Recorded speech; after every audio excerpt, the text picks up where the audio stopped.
Super Saravana stores, Chennai, Madurai, Kovai. Aachi Masala. எந்த சமையலும் ருசி தேடும் ரகசியம். ₹20.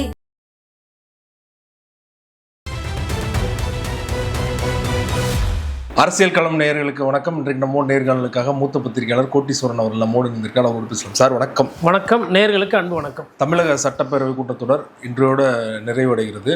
குறிப்பாக இறுதி நாளன்று விஜய் அவர்கள் அவருடைய ஆளுநர் உரை மீதான ஒரு பதிலுரையை இன்றைக்கு வந்து நிகழ்த்தினார். அவர் பேசும்போது பல விஷயங்களை பேசினார். அவர் மீதான வைக்கப்பட்ட விமர்சனங்களை பதிலடி கொடுத்தாரு. ஆனால் மக்கள் பிரச்சனைகளில் பேசின எதிர்கட்சிகளுக்கு சரியான ஒரு பதிலடி கொடுக்கல அப்படிங்கிறது தான் பொதுவான விமர்சனம் வைக்கப்படுது. பேசின விஷயங்கள்லாம் ஓகே, ஆனால் அவருடைய பாடி லாங்குவேஜ்லாம் பார்க்கும்போது எப்படி குளத்தூரில் வந்து விஎஸ் பாபு எம்எல்ஏ வந்து ஜெயிச்சோன்னே இந்த சைகையை வந்து விடாமல் திரும்ப பண்ணிருந்தாரோ, சட்டசபையிலே வந்து இன்னைக்கு விஜய் அவர்கள் பண்ண ஆரம்பிச்சிட்டாரு. உதயநிதி ஸ்டாலின் அவர்கள் வெளியில் வந்து பதில் சொல்லும்போது பார்த்தீங்கன்னா, இது சட்டசபையா இல்லைன்னா ஷூட்டிங் ஸ்பாட்டான்னு தெரியல, விட்டா வந்து குத்துப்பாட்டில் ஆடுவாங்க போல, இன்னும் கொஞ்ச நாளில் வந்து கேரவன்லாம் இறக்க போகிறார் விஜய் அப்படின்னு சொல்லிட்டு அவர் பதிலடி கொடுத்துருக்காரு. எப்படி பார்க்குறீங்க இன்றைக்கு விஜய் ஸ்பீச்சை? சட்டமன்றம் நடக்கும்போது பார்த்தீங்கன்னா, பத்திரிகையாளர்கள் வந்து சட்டமன்ற வளாகத்துக்கு பக்கத்தில் காரு பைக்கை கூட நிறுத்த விட மாட்டாங்க. என்னென்னா, சார் ஹவுஸ் நடக்குது, நீங்கள் பைக்கை ரேஸ் பண்ணுறீங்க அப்படின்னா ஒரு கண்ணியம் கெட்டு போயிடும், வண்டியை திரும்ப அப்படிக்கா விடுங்க, இங்கே விடுங்க, அப்புறம் இந்த இடத்துல மைக்கு போடுவாங்க, வண்டியே யாரையுமே அந்த பக்கம் போக விட மாட்டாங்க, கொல்ல விட மாட்டாங்க. அதாவது இந்த சபை காவலர்களாகட்டும், இப்போ பொதுவாக இருக்கக்கூடிய காவலர்கள் வந்து அவ்வளோ ஒரு இதுவாக பில்டப்லாம் கொடுத்து வச்சுருப்பாங்க. அதே மாதிரி போலீஸ் ஸ்டேஷனில் பார்த்தா சட்டமன்றம் நடக்கும்போது லாக்கப்பில் யாரையும் வைக்க மாட்டாங்க, ரொம்பவும் அடிக்கவும் மாட்டாங்க. யாருன்னா ஒருத்தர் அரெஸ்ட் பண்ணுறாங்கன்னா அடிக்க மாட்டாங்க. ஏன்னா அடித்து கிடிச்சு லாக்அப் டெத் ஆகி போச்சுன்னா சட்டமன்றத்தில் அது கேள்வி ஆகிடும். அந்த கேள்வியை கேட்டால் அதுக்கு முதலமைச்சரோ, ஏன்னா அது சட்டம் ஒழுங்கு துறையில் வருது இல்லையா, அதனால் அவங்களே பதில் சொல்லணும் அப்படின்ற மாதிரி பயந்து இருப்பாங்க. இனிமேல்ட்டு அந்த மாதிரி பயப்பட வேண்டியதில்லை. ஏன் அப்படின்னா, கேட்ட கேள்விக்கு பதில் சொல்லாமல் வேறு ஏதோ பேசிட்டு கூட போயிடலாம். இப்போது பாலியல் சீண்டலில் ஒரு 4 கேஸ் வந்து எதிர்கட்சி தலைவர் வந்து பேசினார். உதயநிதி ஸ்டாலின் வந்து பேரை சொல்லி, கட்சியோட பேர், பதவி, எந்த போலீஸ் ஸ்டேஷனில் என்ன வழக்கு, என்ன தன்மைன்னு சொன்னார். இப்போது பதில் உரை சொல்கிறாரு, கவர்னரோட உரைக்கு நன்றி உரை, அப்புறம் எதிர்கட்சிகள் கேட்ட கேள்விக்கு பதில். ஆனால் இந்த 4 கேஸை பற்றி எதனா ஒரு வார்த்தை எதனா முதல்வர் பேசினாரா? பேசலாம். அப்போது இனிமேல்ட்டு என்னென்னா, சட்டமன்றம் நடந்தாலும் அரசு ஊழியர்கள் பார்த்திங்கன்னா இந்த சட்டமன்றம் நடக்கும்போது வந்து எதுவும் தப்பு பண்ணிடக்கூடாதுன்னு ஒரு குறைந்தபட்ச பயம் இருக்கும். குறிப்பாக தினத்தந்தியில் வந்த தலையங்கத்தெல்லாம் மேற்கோள் காட்டி பேசுகிறாரு, ஊழலுக்குலாம் முற்றுப்புள்ளி வச்சாச்சுன்னு. ஆனால் இன்னொரு பக்கம் இந்தியா டுடேல வந்து என்ன நடக்குது சென்னையில் 48 மணி நேரத்தில் பார்த்தீங்கன்னா 15 கேஸ் ரிஜிஸ்டர். இது போலீஸில் என்ன பண்ணுறாங்க, தூங்குறாங்களான்னு அப்படி கேள்வி எழுப்பிட்டாங்க. அதையும் சேர்த்து சொல்லியிருக்கலாம். இல்லை, அதாவது அவங்களுக்கு எந்தெந்த பத்திரிகை வந்து கொஞ்சம் நல்லபடியாக எழுதுதோ அதை தான் எப்பயுமே வந்து அவங்க மேற்கோள் காட்டுவாங்க.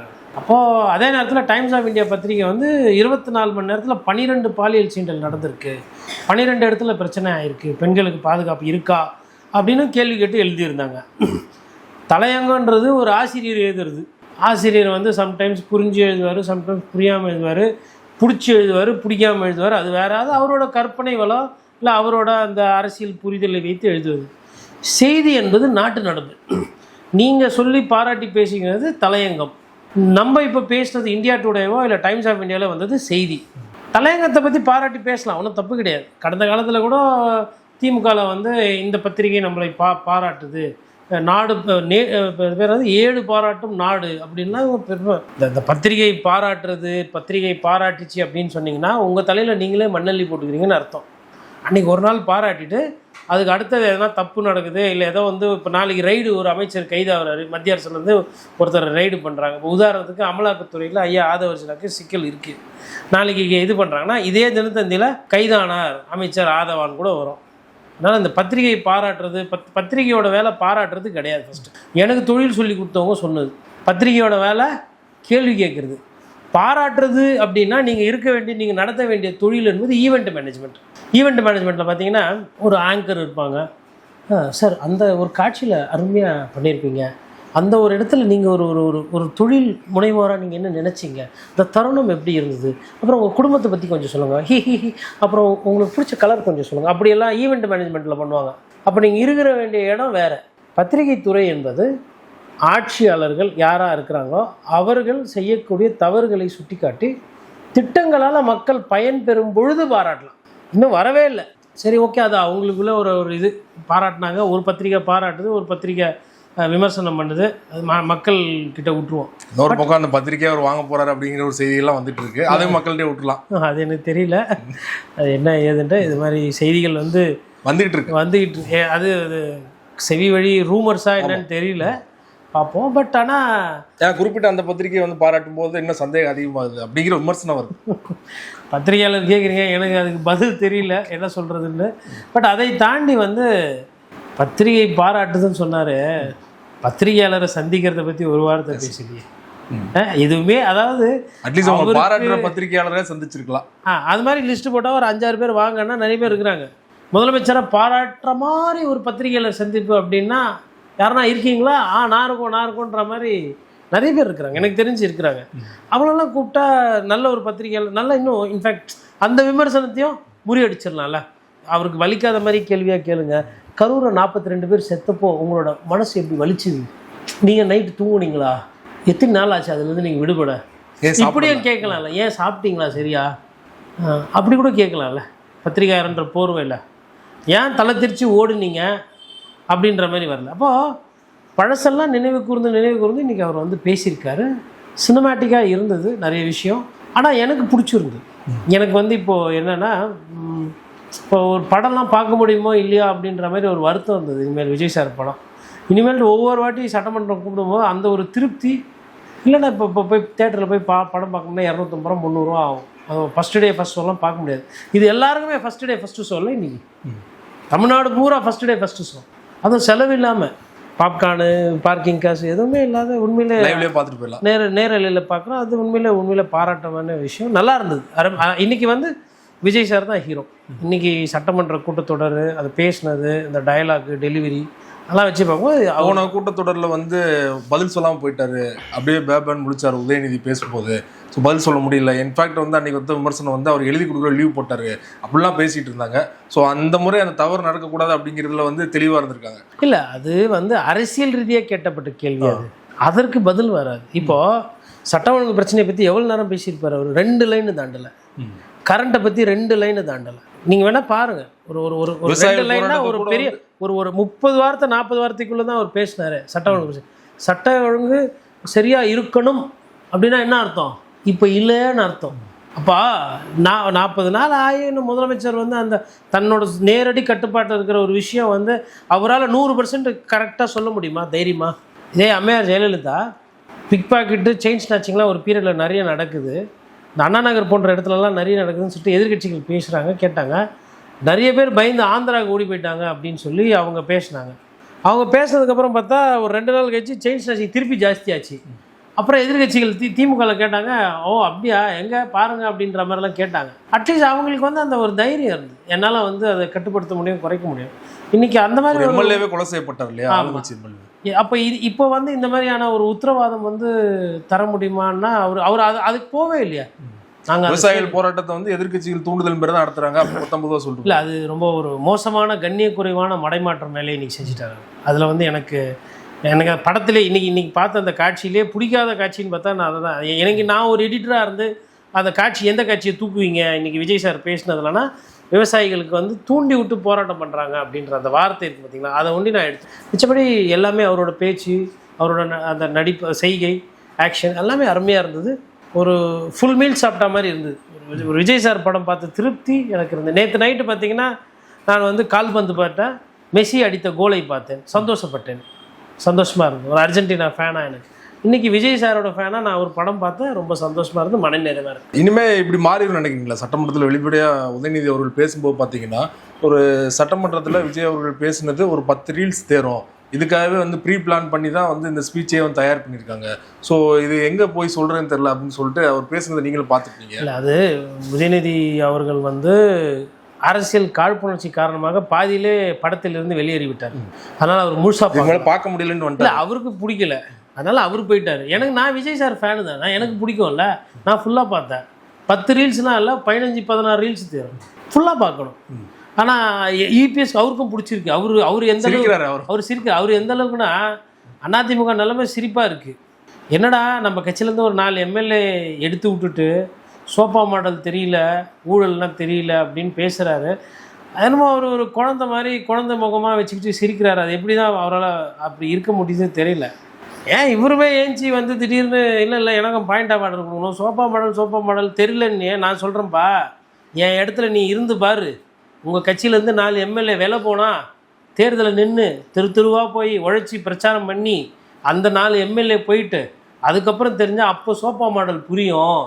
யாரோ ஒருத்தர் பண்ணி கொடுக்குறாங்க, இல்லைன்னா எதுக்கு கஷ்டம் தெரியலன்னா அந்த தம்பி ஆதவகிட்ட கேட்டால் சோப்பா மாடல் சொல்லி கொடுத்துட்டு போகிறாரு. இதுக்கு எதுக்கு முதலமைச்சர் கஷ்டப்படணும்? இல்லை உங்களுக்கு வேணும்னா இதை பற்றி பத்தலைன்னா இன்னும் ஒரு 5 நிமிஷம் பேரவைத் தலைவர் நேரம் கொடுக்க சொல்லுங்கள், சோப்பா மாடலில் என்ன நடக்குது ஏது நடக்குது நான் விலாவரியாக பேசுகிறேன், நடுவில் கொஞ்சம் பக்கத்தை காணுன்ற மாதிரி பண்ணிங்க, அதை பேசுவோம். அதனால் பாயிண்ட் ஆஃப் ஆர்டர் குழுன்னு பண்ணி இன்றைக்கி கடை வச்சுருந்தாருன்னா நல்லா இருந்தது. அதுதான் சொன்னாலுங்க. இப்போ இபிஎஸ்க்கு மறந்து போச்சு அவர் எங்கே இருக்கிறாருன்னு.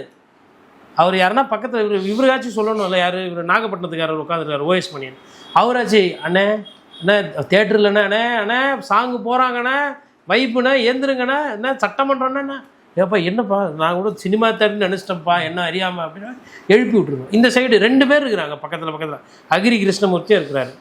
அவங்களே எல்லாருமே வந்து அப்படியே சினிமாவில் உட்காந்து பார்க்குற மாதிரி ஆகிட்டாங்க. இதுதான் வந்து அந்த பவர்ஃபுல் அந்த அதாவது ஒரு சூழலை வந்து தனக்கு ஏற்றார் போல் தனக்கு தேவைப்படுற மாதிரி மாற்றுறதுல விஜய் சார் கெட்டிக்கார். இன்றைக்கி அதனால தான் சொல்கிறேன், அவர் எல்லாத்தையும் இன்றைக்கி போட்டு தள்ளி வெற்றி பெற்று விட்டார். ஆனால் சட்டமன்றத்தில் நார்மலாக இது நாள் வரைக்கும் நடந்த நிகழ்வுகளில் இன்னைக்கு கடைசி நாள் இப்படி பேசுகிறவர் மற்ற நாட்கள்லாம் ஏன் இப்படியே உட்காந்துருக்காரு, இதுவே பறி கொடுத்த மாதிரி உட்காந்துருக்காரு அப்படிங்கிற ஒரு கேள்வி எல்லோருக்கும் வருது இல்லையா? இல்லை அது கரெக்டு. மற்ற நாள்னா வந்து கேள்விக்கு பதில் சொல்லணும். இந்த பிரச்சனை ஆயிருக்கே, இந்த இடத்துல கரண்ட் வரலையே, இது பிரச்சனையாக இருக்குது, தொடர் போராட்டம்னா அந்த கேள்விக்கு பதில் சொல்லணும்.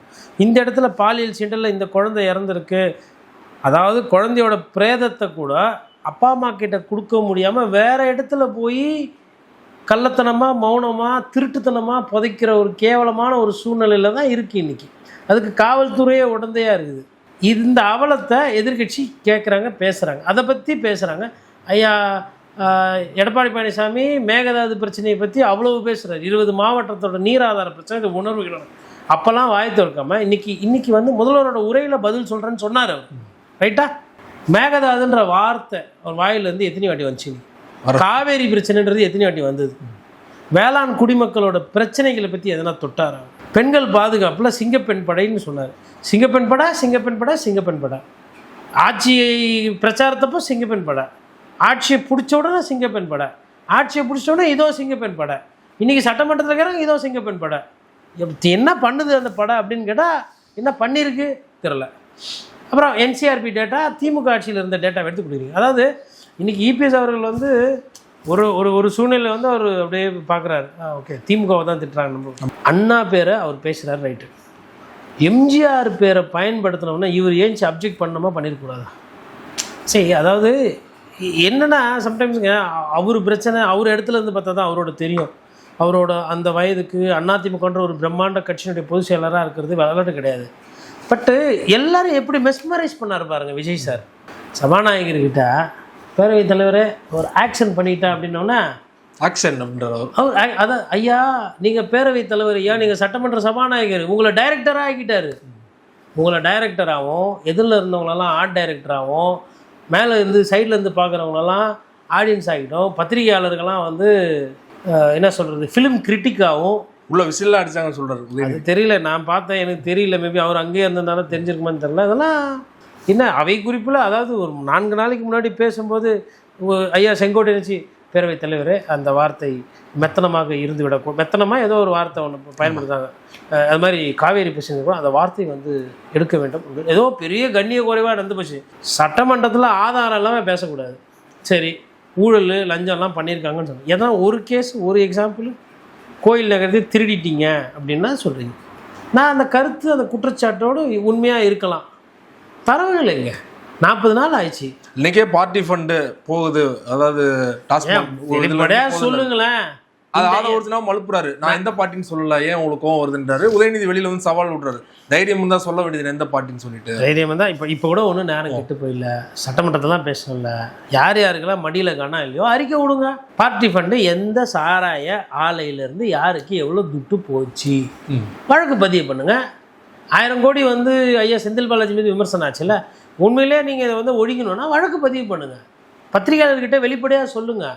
இந்த 19 அரசியல் பேசிட்டு அதுக்கப்புறம் அமைதியாக இருந்துட்டு அப்புறம் நீங்களும் அதே வாங்கி போகிறது இதெல்லாம் நிறைய பார்த்தாச்சு. ஏன்னா தூய்மை பணியாளர் பிரச்சனை இல்லை, பேசினது ஒன்று, செய்யறது வேறு. விவசாயிகளுக்கு கடன் ரத்து ஃபுல்லாக பண்ணுறோன்னு பேசின வாய் இன்றைக்கி வந்து நாங்கள் பண்ணிட்டோம் அப்படின்னு அதை சாதனையாக பேசுகிறேன். நீங்கள் அப்படி ஒருவேளை அது சாதனையாக இருந்தால் விவசாயி எதுக்கு போராட்டம் பண்ணுறாங்க? ஒருத்தர் போராட்டம் சும்மா தமாசுக்கெல்லாம் பண்ண முடியுமா? அரசை எதிர்த்து இல்லை அரசோட இதை கவனத்தை ஈர்க்கிறதுக்கு யாருன்னா அப்படி பண்ண முடியுமா? இப்போ பண்ணுறாங்கன்னா என்ன அர்த்தம்? கொஞ்சம் கூட மனசாட்சியாலுமே எதிர்கட்சி தூண்டி விடுதுன்றீங்க. அவங்களுக்குலாம் சொந்தமாக அவங்க சிந்திக்க முடியாதா? அவங்க கடைக்கு அவங்க கடனுக்கு அவங்க தான் கேட்பாங்க, எதிர்கட்சி சொல்லியா பண்ணணும் அதை? அதெல்லாம் வந்து இந்த மடைமாற்ற போதை பொருளை ஒழிப்புன்னு சொன்னார். ஆனால் இப்போ இன்னைக்கு பேசும்போது பார்த்தீங்கன்னா இதெல்லாம் கடந்த ஆட்சியிலே வந்து அவங்க முயற்சி பண்ணியிருக்கணும், முயற்சி பண்ணாதனால பார்த்தீங்கன்னா அது எங்கேயோ போயிடுச்சு, உடனே வந்து ஒழிக்க முடியாது அப்படின்னு அதுக்கும் வந்து பதில் சொல்கிறேன். நான் திரும்ப அதான் சொல்கிறேன். பத்திரிகையாளர் சிவா அவர்கள் வந்து அதை வந்து அரசியல் ரீதியாக பார்த்து நீங்கள் தீர்வை எதிர்பார்க்கிறீர்கள். நீங்களும் விஜய் சார் ரசிகராக மாற்ற அந்த படத்தை அப்படியே விசில் அடிக்கலாம், பார்த்து சந்தோஷமாக இருக்கும். அது என்டர்டெயின்மெண்ட் நன்றாக இருந்தது. அதில் இன்ஃபர்மேஷன் இல்லை, சொல்யூஷன் இல்லை, கிரிட்டிக்கலாக அந்த விஷயத்தை டீல் பண்ணது இல்லை, சென்சிட்டிவிட்டி இல்லை. இந்த 4 விஷயம் நான் சொன்னேன். இப்போ இதுக்கெல்லாம் அர்த்தம் அவங்களுக்கு தெரியுமான்னு தெரில. சென்சிட்டிவிட்டின்றது என்ன? பெண் பிரச்சனைகள், பெண் பாலியல் சீண்டல் அப்படின்றதுல சென்சிட்டிவிட்டி இருக்கும். 2 சீனியர் உறுப்பினர்கள், பிரேமலதா விஜயகாந்த் அவர்கள் ஆகட்டும், சௌமியா அன்புமணி ஆகட்டும், 2 தாய்மார்கள், 2 அரசியல் ஆளுமைகள், பெண்களை ரெப்ரசன்ட் பண்ணுறவங்க. அந்த விஷயத்தை மனிதாபிமானத்தோட ஒரு சில விஷயங்கள் சொல்லியிருக்காங்க. அவங்களுக்கும் தான் சேர்த்து நீங்கள் பதில் சொல்லணும். ஏதோ உதயநிதி ஸ்டாலினை கொண்டு பதில் சொல்கிறதுனால எல்லாம் சரியாயிடாது. எதிர்கட்சி தலைவர் எடப்பாடி பழனிசாமி ஒரு சில விஷயத்தை ரைஸ் பண்ணார், அதுக்கும் தான் பதில் சொல்லணும். எதுவுமே பண்ணாமல் அதுக்கப்புறமா வந்து மத்திய அரசை எதிர்க்கணும்லாம் எதிர்க்க மாட்டோம். அப்புறம் ஜல்ஜீவன் திட்டத்தில் ஒரு உருட்டா விட்டீங்க. ஜல்ஜீவன் 2.0 வந்ததுக்கு உங்களுக்கும் என்ன சம்மந்தம்? அமாவாசைக்கும் அப்துல் காதருக்கும் என்ன சம்மந்தம்? இல்லை, என்ன சம்மந்தம்? அவங்க 2.0 எடுத்துகிட்டு வராங்க, லான்ச் பண்ணுறாங்கன்னா அவங்க திருப்பி ஆட்சிக்கு வந்தாங்க பண்ணுறாங்க. எங்களால் நாங்கள் போய் அதை சரி, அந்த திட்டத்தில் பணம் வந்திருக்குது, வந்த பணத்தில் தண்ணி வந்து உத்தரவாதம் பண்ணி எல்லாருக்கும் கொடுக்கறதுக்கு ஏற்பாடு பண்ணுங்கள். ஆன்கோயிங் திட்டம். இப்போ புதுசாக ஒரு ரயில் ஒன்று விட்டாங்கன்னா, நாங்கள் வந்ததுக்கப்புறம் தான் மத்திய அரசு ரயில் விட்டுதுன்னா, இப்போ வருஷம் புது ரயில் விடுறது தான். ரயில்வே ட்ராக் இருக்குது, ஐசிஎஃப்பில் கோச்சு செய்து அதுக்கு ஒரு அமைச்சர் இருக்குது, அது ட்ரெயின் ஒன்று விட்றாங்க. அந்த ட்ரெயின் ஆந்திராவிலேருந்து தமிழ்நாடு வரும், இல்லை டெல்லியிலேருந்து தமிழ்நாடு வரும், இல்லை தமிழ்நாடுலேருந்து கல்கட்டா போகும். இது எப்படி உங்களோட திட்டமாகும்? நீங்கள் இது பண்ண மாதிரி கோர்வையாக வருதுன்றதுனால அதனால தான் யாரும் குறுக்கீடு எதுவும் பண்ணாமல் இருக்கிறதுக்கு பண்ணார். பட் பேசிக்காக இன்றைக்கி வந்து முதலமைச்சர் பேசும்போது அவையில் அமைதியாக தான் இருந்துடும். அவருக்கு உண்டான நேரம் அது. அவரே பேசவே மாட்டேன்றீங்க, அவர் பேசுகிறேன்றாரு. அப்போ பேச விடணும், அவரை பேச விட்டுட்டு அதுக்கப்புறம் பதில். இல்லைன்னா என்ன பண்ணணும்னா ஒரு கோரிக்கை வைக்கணும். சட்டமன்றத்தை இது மாதிரி 3 நாள் 4 நாளில் முடிக்காதீங்க, நம்ம பேசுவோம், இன்னும் ஒரு முன்னாடி இருந்த மாதிரி இருக்குதுன்னு சொல்லிட்டு கேட்கணும். அதை ஒரு தார்மீக அடிப்படையில் கேட்டால் அப்போ தெரிஞ்சிடும் யார் வேலை செய்கிறா, மக்களுக்கு யார் வேலை செய்யலை, இல்லை யார் சும்மா குறையிலே சொல்லிட்டு ஓட்டுறதுன்றது வரும். அதனால் அப்படி தான் அதை ஆக்கப்பூர்வமாக பார்க்கணுமே தவிர்த்து அவர் உதயநிதி சாருக்குமே வந்து படம் பிடிக்கும் தானே, அவரும் நடித்தவர் தானே, ஆமாம் தயாரிக்க. அது மாதிரி பாதியிலலாம் படத்துலேருந்து போகிறது ஒரு நல்ல ஆர்டிஸ்ட்க்கு அழகு இல்லை, இருந்து தான் பார்க்கணும். இப்போ இபிஎஸ் சார் பாருங்கள் எப்படி அவர் மறந்துட்டார், அவர் ஒரு முன்னாள் முதலமைச்சராக ஐயா இருந்தது. அந்த விஷயத்தில் ஓபிஎஸ் சாருக்கு படம் பார்க்குறது பிடிக்காது போகுது, அவரும் கூடவே போயிட்டார். நல்லா தான் இருந்தது, நான் பார்த்தப்ப என்ன சாங் ஒண்டி தான் இல்லை, மற்றபடி கோரஸு பின்னணி எல்லாமே நல்லா இருந்தது. அப்புறம் எனக்கு பிடிக்குது இவங்களுக்கு பிடிக்கலன்றாங்க, எனக்கு அது என்ன அரசியல்னு எனக்கு புரியல. நீங்கள் அது அரசியலாக பார்க்காம அரசியல் படமாக இப்போ சர்க்கார் படம் மாதிரியே இருந்தது. அது அப்படியே பார்க்கும்போது அவர் வந்து நான் 5 நிமிஷம் பேசுனதுக்கே அப்படி, நான் இன்னும் பேசினா இப்படி, அதுக்கப்புறம் நம்ம மற்றவங்க சொன்னதை இப்போ விஜய் அவர்களும் சொல்ல ஆரம்பிச்சிட்டார் இல்லையா? இல்லை ஆமாம், இப்போ இன்னைக்கு கிளைமேக்ஸில் என்ன ரொம்ப முக்கியம்னா, நிர்மல்குமார் சொன்னது, ஐயா ஆதவ் சொன்னது, ராஜ்மோகன் சார் சொன்னது, அதுக்கப்புறம் ஐயா சபாநாயகர் சார் சொன்னது, அமைச்சர்கள் பேசினது, கீர்த்தனா பேசினது, எல்லாத்தையும் சேர்த்து ஒரு கலவையாக இன்றைக்கி ப்ரெசன்ட் பண்ணி கொடுத்தார். ஏன்னா எல்என்டி வந்து காட்டுப்பள்ளியில் வந்து துறைமுகத்துக்கு எக்ஸ்பேன்ஷன் ஒர்க் பண்ணுறதுன்றது எனக்கு ரொம்ப நாளைக்கு முன்னாடியே தெரியும். இன்றைக்கி சொல்கிறாரு எல்என்டினா புதுசாக கட்டுது. அப்போ யாரும் உங்களுக்கு சொல்லி கொடுத்தது என்னன்னு தெரியல. ஜல்ஜீவன் திட்டம் ரொம்ப நாளாக இருக்குது, அதெல்லாம் அப்போது புதுசாக பார்க்குறவங்க என்ன நினைப்பாங்க? இன்றைக்கி இப்போ ஒரு இளைஞர் இருக்கிறார் 17 வயசு, வாட் ஆ மேன், விஜயண்ணா இவ்வளோ விஷயம் சொல்கிறாரு, 40 நாளில் இவ்வளோ பண்ணிட்டாரு, 40 நாள் இவ்வளோ பண்ணிட்டாரு, ஓ ஜல்ஜீவன் அப்படின்னு கூகுள், வாவ் என்ன மிஷின் எப்பா, அது மத்திய அரசுப்பா, அதுக்கு முன்னாடி பூரின்னு ஒருத்தர் இருந்தார், அவரு டிபார்ட்மெண்ட் அது, அவர் பார்த்தாரு, அதுக்கு முன்னாடி யாரோ பார்த்தாங்க அப்படின்னா, ஓ அப்படின்னா அதுதான் காட்டுப்பள்ளி போர்ட்டில் வந்து இவரே ஒரு வாட்டி வந்து ஓவராக டெவலப்மெண்ட் இருக்குது, இதெல்லாம் வந்து தப்பு, துறைமுகத்தை வந்து அதானிக்கு விற்கிறாங்கன்னா சர்ச்சையெல்லாம் ஆச்சு காட்டுப்பள்ளி போட்டு. ஆனால் ஒரு நல்லா இருந்துச்சு. நான் என்னடா எது சொன்னாலும் இப்போ நல்லா இருந்ததுன்னு சொல்கிறேன்னா, அது வந்து ஒரு ஒரு கலை பார்வையோடு பார்க்கணும், அரசியலாக பார்க்க. ஆனால் ஒன்று இன்றைக்கி பார்க்குற இளைஞர்கள்லாம் என்ன நினச்சிக்குவாங்க, இதுதான் பெஞ்சு மார்க்கு. அண்ணா பேசினது, காமராஜர் பேசினது, அதில் ராஜாஜியோட உரைகள், இல்லை அம்மையார் ஜெயலலிதாவோட அந்த தைரியம் கம்பீரம், இல்லை கலைஞரோட அந்த சொல்லாடல், கலைஞரோட அந்த புரிதல், அரசியல் புரிதல், ஸ்டாலின் அவர்களோட அந்த ஒரு சில அணுகுமுறை, இபிஎஸ்மே சரிங்க. விவசாயி பிரச்சனை அப்படின்னு நீங்கள் ஆரம்பித்து விட்டிங்கன்னா தானாக அப்படியே நதி மாரி போயிட்டுருப்பாப்புல. அதாவது நதினா இலக்கிய தமிழ்லாம் தெரியாது, இங்கேருந்து இப்படி வருது ஆறு, விவசாய கூலி, வேளாண் குடிமக்களுக்கு இது பிரச்சனை, இது நஞ்சம் இதில் வரும், புஞ்சம் இதில் வரும், இவ்வளோ வரும், மகசூல் இவ்வளோ, பயிர் என்ன, பயிர் காப்பீடு என்ன, டிராக்டர் பிரச்சனை என்ன, ஏது ஆடு மாடு எப்படி இருக்குது எல்லாம் தெரியும். இனிமேல்ட்டு அதெல்லாம் இருக்காது, இனிமேல்ட்டு அதெல்லாம் பாஸ். இனிமேல்ட்டு வந்து நான்லாம் பேச மாட்டேன், பேசினேன்னா அப்படி. இப்போ அடுத்த கூட்டத்தொடரில் வந்து அந்த ஏரியா இந்த ஏரியா, ஏன்னா இப்போ வெறும் 4 எம்எல்ஏ தான் வந்துருக்குறாங்க அதிமுகலேருந்து, இன்னும் ஒரு 20 எம்எல்ஏ 15 எம்எல்ஏ வந்துட்டாங்கன்னா அப்போது சொடுக்கு போட்டு பேசலாம்ல அந்த ஏரியா. அப்படின்னும் போது திமுக கூட்டணியெல்லாம் சிபிஎம், சிபிஐ, விசிகா, மதிமுகவும் கிட்டத்தட்ட வந்துட்டாங்க, ஐயோமல். அப்போது அந்த ஏரியா ஏரியா ஆயிடுச்சு, இந்த ஏரியா அதிமுக ஏரியா, அதுலேருந்து ஏரியா ஆயிடுச்சு, அந்த ஏரியா இந்த ஏரியா இந்த ஏரியா சபாநாயகர், அப்புறம் இந்த ஏரியா பின்னாடிக்கிற ஏரியா, எல்லா ஏரியாவும் ஏன் ஏரியா அப்படின்னு ஒன்று போட்டால் 2 ரீல் சேர்த்து போடலாம். அதில் திமுக வந்து எதில் ஒரு சைடு சிங்கிள் அவுட் ஆகி தனித்து விடப்பட்டு பேசணும். அப்புறம் தனித்து விடப்பட்டீர்களா அப்படின்னு அதுக்கு எதுனா ஒரு டைலாகு, ஏன்னா அடித்தவெல்லாம் செத்து போனான் எப்படி போனான்னு எனக்கு தெரியல, அதுவும் ஒரு படத்தில் சொல்லியிருப்பார். இந்த மாதிரி அதெல்லாம் பார்க்கும்போது ரீமிக்ஸு, ரீகாலு, பழைய ஒரிஜினல் படம் பார்த்தா மாதிரி எல்லாம் ஒரு இது வந்து இது ஒரு நல்ல ஒரு பருவகால மாற்றம். இதை வந்து நீங்கள் அப்படி தான் பார்க்கணும். இது மாறணும், இது தப்பு, இது சரியில்லை, அது நம்ம எதுக்கு சொல்லணும், நம்ம வேலை அது கிடையாது. என்ன இருக்குதோ, இப்போ ஒரு மிருகத்தை பார்க்குறோம், இது கழுத, இது புலி, இது கழுத புலி, இது யானை, இது பூனை, இது நீர் யானை, எது என்னவாக இருக்குதோ அதை பார்த்துட்டு அதை சொல்லிட்டு போயிடணும். இல்லை இது புலி மாதிரி இல்லை, இது சிறுத்தை மாதிரி இல்லை, இது வந்து குரங்கு மாதிரி இருக்குது, ஆனால் சேட்டை மனுஷன் மாதிரி இருக்குது, நம்ம அதெல்லாம் பார்க்கக்கூடாது. அது என்னவோ அந்த தன்மை என்னவோ நம்ம அதை பதிவு பண்ணிவிட்டு அதை என்ஜாய் பண்ணணும். அதுதான் கான்ஷியஸ்னஸ். இன்னொன்று நல்லா போயிட்டு இருந்தது, திடீர்னு ஒரு இடத்துல வந்து படத்தில் சட்டமன்றத்தில் இமோஷனல் ஆனார். யார்? விஜய் சார். பார்த்தீங்கன்னா நான் ஏன் சத்தமாக பேசுகிறேன், ஏன்னா வெளில இருக்கவங்களுக்கு கேட்கணும். ஆனால் வந்து சார் உங்கள் வாய்ஸ் கம்மியாக இருந்தால் எதிரில் ஆடியோ சிஸ்டம்னு ஒன்று இருக்கும், அவர் போய் பார்த்தாரா தெரில, ஏன்னா இப்போ தான் டெய்லி உட்காந்தா எதிரில் தெரியும், ஒரு சின்ன இது மாதிரி இருக்கும், கண்ணாடிலாம் போட்டு அது உள்ள பார்த்தீங்கன்னா ஒரு 3-4 இருக்கும், அந்த இதெல்லாம் இந்த மியூசிக் ஏற்றுறது அட்ஜஸ்ட் பண்ணுறதுலாம் இருக்கும் பாரு, கீபோர்ட் மாதிரி இருக்கும் ஃபுல்லாக. அதில் பார்த்தீங்கன்னா பேரவையில் வந்து வாய்ஸ் கம்மியாக இருக்குன்னா குரல் வால்யூம் கூட வைக்கலாம், குறைப்பாங்க, அதெல்லாம் இருக்குது. நீங்கள் எமோஷனலாக ஏற்ற வேண்டியதே இல்லை, அமைதியாக கூலாக காமாக பேசினாமே போதும், அவங்க ஏற்றிக்குவாங்க. அதேமாதிரி அந்த ஸ்பீக்கருக்கும் அந்த ஸ்பீக்கரையே பார்த்துக்கிட்டு இருப்பாங்க இந்த டிபார்ட்மெண்ட்டில், யாருக்கு மைக்கு கொடுக்கணும், யாருக்கு மைக் ஆஃப் பண்ணணும், யாரை லைவில் காட்டணும், யாரை லைவில் வந்து தூக்கணும், அதெல்லாம் அவங்களுக்கு நல்லா தெரியும். எம்ஜிஆர் அவர்களே பேசும்போது மேபி இபிஎஸ் வந்து பேசியிருக்கலாம். குறிப்பாக ஆளுநர் உரையின் போது பார்த்தீங்கன்னா 2 முறை தேசிய கீதம் பாடப்பட்டது சர்ச்சையானது, மரபு மீறிட்டாங்கன்னு குற்றச்சாட்டு வச்சாங்க. ஆனால் இன்றைக்கு வந்து விஜய் அவர்கள் பேசும்போது பார்த்தீங்கன்னா 2021 கலைஞர் பட திறப்பு விழாவில் குடியரசுத் தலைவர் வரும்போது அந்த மரபு மீறப்பட்டிருக்குது அப்படின்னு புத்தகத்தில் எடுத்து காட்டுறாரு. நீங்கள் பண்ணால் சரி, நாங்கள் பண்ணால் தவறா அப்படின்னு. அதற்கு பதில் சொல்லும்போது உதயநிதி அவர்கள் வந்து ஆளுநருக்கு வேறு புரோட்டோக்கால் இருக்குது, குடியரசுத் தலைவருக்கு வேறு புரோட்டோக்கால் இருக்குது, குடியரசுத் தலைவர் புரோட்டோக்காலை மீற முடியாது, ஆனால் ஆளுநருக்கு அப்படி இல்லை அப்படின்னு சொல்லிட்டு அவர் பதிலடி கொடுத்துருக்காரு. இல்லை, அந்த விஷயத்தில் எனக்கு தெரிஞ்சு வந்து திமுக தவிக வந்து தேவையில்லாத ஒரு அரசியல் தான் அது. தேசிய கீதம் 2 வாட்டி பாடினா என்ன, 3 வாட்டி பாடினா என்ன, தேசிய கீதத்துக்கு நம்ம எதிரானவர்களா? இல்லையே. தமிழர்கள் வந்து தேசிய கீதத்தையும் ஏற்றுக்கிறவங்க தான்.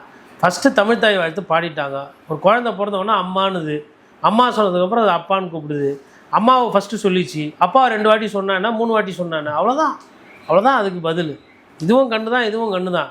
எப்பயுமே மரபு என்ன, தமிழ் தாய் முதல்ல பாடணும், தமிழ் தாய் பாடிட்டாங்க. நாட்டில் எவ்வளோ பிரச்சனை இருக்குது, அதெல்லாம் பற்றி பேசாமல் தமிழ் தாய் வாழ்த்து இப்போ பின்னாடி போலையே. அதனால் அது வந்து எது வந்து அரசியல் ரீதியாக எடுபடுமோ அதுதான் பேசும். இது வந்து மக்களுக்கு அதனால் ஒன்றும் பெரிய பாதிப்பு இல்லை. தமிழ்த்தாய் வாழ்த்து முதல்ல பாடப்பட்டுச்சு. அதை கடந்து போயிடணும் இனிமேல்ட்டு. இப்போ நீங்கள் அன்றைக்கி அதை ரைஸ் பண்ணீங்க, இன்றைக்கி வந்து எடுத்து போட்டு காட்டுறாங்க. அப்போது நீங்கள் தேவையில்லாமல் அன்றைக்கி போய் கூட்டு வந்ததுனால தானே பிரச்சனை. இந்த தபால் தலை வெளியிட வேறு யாருன்னா ஒரு ஆளை வச்சு திறந்துருக்கலாம்ல. உங்களுக்கு ஜனாதிபதி தான் ஓணுன்னு அன்றைக்கி போனீங்க, கூட்டின்னு வந்தீங்க, போட்டிங்க சாங். இப்போ அதை எடுத்து வச்சு விஜய் காட்டுறோம். அது கரெக்டு தான். அதை இந்த கேள்விக்கு விஜய் அவர்கள் செய்கிறது கரெக்டான பதில் தான். அதில் எனக்கு மாற்று கருத்து கிடையாது. அதே மாதிரி இந்த ஊழல் பண்ணவங்களெல்லாம் வந்து இன்றைக்கி விஜய் அவர்கள் வந்து திமுக அதெல்லாம் பண்ணாங்க, என்னங்கன்னு விடமாட்டேன் அப்படின்னு அப்படி கொஞ்சம் அப்படியே ரைட்டில் அப்படி ஒரு வாட்டி பார்த்துக்கணும். இல்லை கதிகிழங்கு போயிருக்காங்க அப்படின்றது இல்லை, இவர் ஐயா ஆதவர்ஜனை பார்க்கணும் ஒரு வாட்டின்ற. ஏன்னா அவர் மீதும் அந்த லாட்ரி வியாபாரம் அதெல்லாம் இருக்குது, கொஞ்சம் அதையும் பார்த்துக்கோங்க. அப்புறம் பெண்கள் பாதிப்பு வருதுன்னும் போது ஒரு சில எம்எல்ஏ, இந்த ஸ்ரீவைகுண்டம் எம்எல்ஏ பற்றி பேசினாங்க. ஒரு கட்சியில் ஜெயலலிதாலாம் இருந்தால் இதே அக்ரி கிருஷ்ணமூர்த்தி மீது ஒரு பிரச்சனை ஒன்று வந்து ஒரு அமைச்சராக இருந்தது. செங்கோட்டையின் மீது ஒரு பிரச்சனை வரும்போது தூக்கி போட்டுருவாங்க. உன்னால் எனக்கு கெட்ட பேர் வருது, உங்களால் கட்சிக்கு அவப்பேர் வருதுன்னா நீ அங்கே யாரை வேணாரா, என் கட்சிக்கு என்னால் உண்டி தான் வரணும் கெட்ட பேர், நீங்களாம் யாரும் பண்ணக்கூடாது. அப்படி ஒரு ஸ்டாண்டு என்னால் வந்து அதை சரி செஞ்சுக்க முடியும். உங்களாலலாம் வர்றதெல்லாம் என்னால் ஏற்றுக்க முடியாது. அப்படி ஒரு நான் பதில் சொல்ல முடியாது. ஆனால் இங்கே என்னன்னா முதலமைச்சர் பேசிகிட்டு இருக்காரு. இப்போ இன்றைக்கி வந்து ஓரளவுக்கு நல்லா டீசெண்டாக எடுத்துகிட்டு போனாங்க. பட் முதலமைச்சர் பேசும்போது எதுக்கு 3 வாட்டி 4 வாட்டி அமைச்சருக்கு மைக்கு கொடுத்தாங்கன்னு தெரியல. ராஜ்மோகன் பேசுறாரு, அவரு பேசுறாரு 3 வாட்டி பேசுறாங்க. அதெல்லாம் வந்து கொஞ்சம் தவிர்த்துருக்கலாம்.